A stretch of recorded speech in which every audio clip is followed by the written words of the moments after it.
Hi, everyone. I'm Ashley Waxman Bakshi. Today is December 26th, 2024. This is the live daily briefing of the Israeli Citizen Spokesperson's Office. Before we begin, I'd like to share that today at 7 p.m. Eastern Time, Eilon Levy will be hosting a live special online Hanukkah event to honor modern-day Maccabees. These heroes stood up for Israel and the Jewish people during the October 7th war. To register, please visit our social media pages where you will see an event flyer and link. Last night, Israel's Air Force struck 5 Islamic Jihad terrorists in a vehicle in the Nusrat area of the Gaza Strip.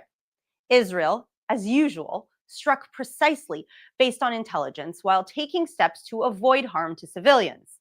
Gaza's Hamas-run so-called health authorities, as usual, claimed these were journalists. Israel's military rejected the, quote, fake claims and released a statement just a few minutes ago with more information about the terrorists.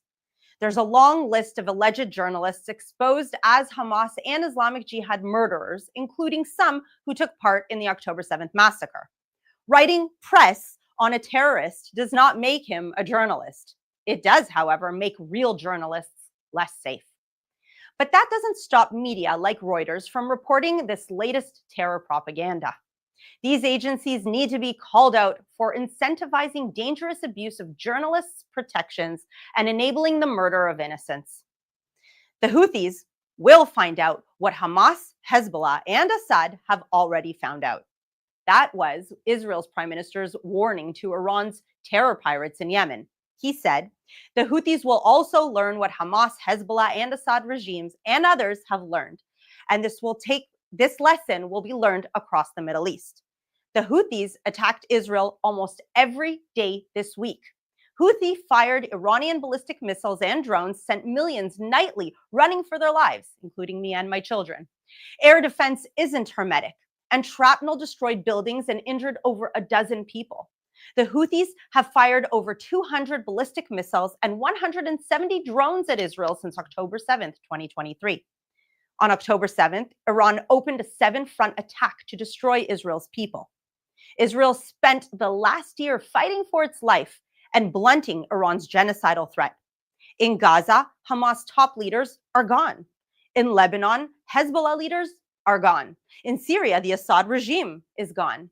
Even Iraq's Shia militias are saying they'll pause attacks on Israel. They learned Israel is removing Iran and its terror proxy's ability to murder us. Israel is telling the Houthis, keep trying to harm us, and we'll ensure you no longer can. To ensure Israel's people remain safe, Israel is saying Israel will control security on the Egypt-Gaza border, just like in other critical places. Hamas will not be allowed to return. Israel took these places to stop Hamas and others from murdering our people. Hamas and others want Israel to leave so they can again try to murder our people. Israel's defense minister visited the Egypt-Gaza border, also known as the Philadelphia Corridor. He said, "We will ensure that security control remains in the hands of the IDF, which will act to eliminate threats. Cross-border tunnels and other threats will not recur." He added that there will be no Hamas governance in Gaza. He also said Israel would ensure that there are security zones, buffer areas, and commanding positions in Gaza, just as we have in Lebanon, Syria, and the eastern regions to prevent threats to Israeli communities, citizens, and soldiers. Remember, Israel left the Egypt-Gaza Strip border in 2005. The Egypt-Gaza Strip border is precisely how Hamas smuggled the rockets it fired at homes in Israel for nearly 2 decades, and the weapons it used to massacre civilians and take 250 people, including children, as hostages on October 7th. Hamas dug tunnels despite international agreements, international forces, and technology. Thus far, Israel has destroyed over 150 tunnels under the border, some large enough to drive trucks through, all within sight of Egyptian forces. Above and below ground, the Egypt-Gaza Strip border became Hamas's weapons lifeline. For innocent people in Israel, the Egypt-Gaza Strip border became a death line. Israel cannot withdraw again because Hamas will use the opportunity to rearm and prepare more attacks on Israel's people. If Israel ever left the Egypt-Gaza Strip border, we'd have to return, just like last time. Now let's take some questions from our audience watching live on social media. Thank you, Ashley. Our first question is about the situation in Lebanon. UN forces there are suggesting that Israel may be violating the ceasefire deal. Is it true? Is Israel violating the ceasefire deal? Great question. The ceasefire deal says that Hezbollah cannot rearm. Hezbollah is rearming. And so Israel is ensuring the ceasefire remains by stopping Hezbollah. Hezbollah is the party that is consistently violating the ceasefire. Israel will do everything it needs to ensure this ceasefire holds, including stopping Hezbollah from rearming. This next question is from Instagram. There are reports that Israel is demanding 34 hostages be released in the first stage of a potential deal. Are these headlines an indication that a deal is close, or is something else going on, in your opinion? So as you mentioned in your question, it's my opinion.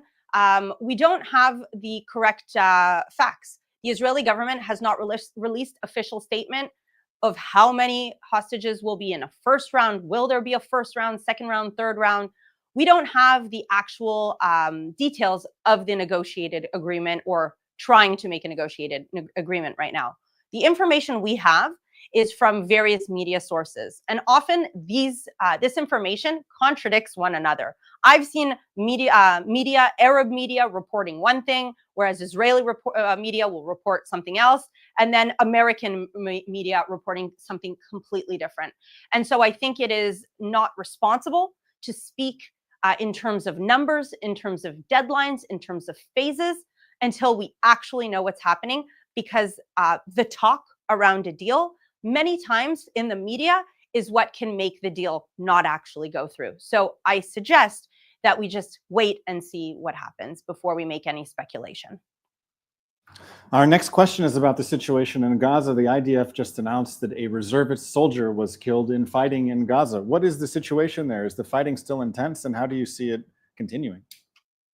So the situation in Gaza right now is not as intense as it was in the first weeks of the war, of course, because Israel is there, because so many terrorists have been eliminated.